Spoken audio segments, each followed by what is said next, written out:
Hello, welcome to Lynn's Learning Zone. In today's edition, I'm going to be giving you a communication tip, and I call it broken promises. So it's all about when you communicate with people, what message you're actually giving them, and then do you follow through on that message? The example I'll give you is how often have you said to somebody, I'll give you a call later, I'll email you tomorrow, we'll meet up next week. What you're doing there is you're actually making a promise. And then if you don't deliver, you're breaking that promise. Now, of course, it happens all the time when people get busy, something happens, and it can happen to all of us occasionally. But if you keep breaking your promises, people are going to lose their trust in you. So before you say things, think about whether you can actually follow through on them.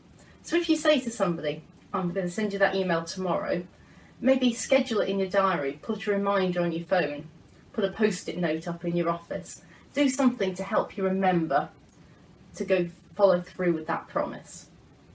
Obviously, sometimes we might say things like, let's catch up soon. And you'll notice the difference in that sentence. You're not making a promise to them.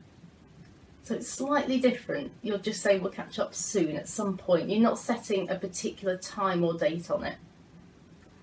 But if you do say things like, we'll meet up next week, tomorrow, make sure that you do follow through with them, because quite a few broken promises can lead people to think that you're not trustworthy, that you're not going to call them, you're not going to email, and they might go somewhere else to get what they need.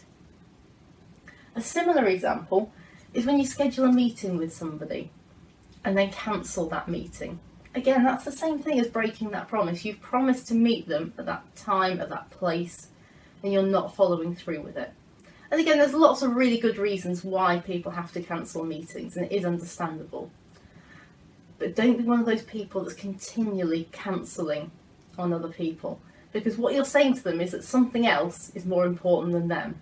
Now, that may be the case, but if you say that too often to the same person, you're basically saying to them that they are not important at all.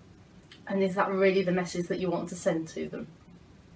So next time you have to cancel a meeting, think about why you're cancelling it. Is it really that urgent? If it is, make sure that you obviously apologise and reschedule as soon as you can. And try and cancel and give them enough time. Don't make them turn up to the meeting to find out it's cancelled. That's the worst thing that you can do. Again, all the time you're losing credibility. And this goes for your personal life and your professional life, of course. If you're just arranging to meet up with friends at a restaurant. And both our personal and professional lives do tie in together. Often our friends are the ones that might recommend us. So do be aware of who it is that you're actually breaking your promises to and what effect that could have in the future. So that's my tip for today.